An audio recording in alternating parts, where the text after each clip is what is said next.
Second দিন। পরিবেশ খুবই সুন্দর ছিল, গরম লাগেনি, দাঁড়াতে হয়নি বেশিক্ষণ, বৃষ্টিও পড়ছিল। এটা ভিতরের অ্যাম্বিয়েন্সটা খুব ভালোভাবেই সাজিয়েছিল। একটু করে ঢুকে মানুষের খাবার ভিডিও আর না করে ওপরের একটু সাজানো গোছানোটাই আপনাদের সাথে শেয়ার করলাম। সাজানো গোছানোটা খুব ভালো ছিল। এবার আসে ফুডের কথা।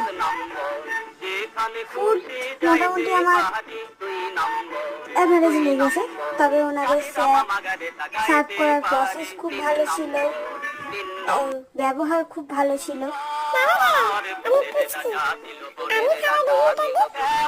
আমি চুপকে বলতে পারি, খাবার খুব একটা ভালো আমার লাগেনি, তবে হ্যাঁ, শুক্তো, আলুর দম, পায়েস, পাবদা মুখে লেগে থাকার মতো।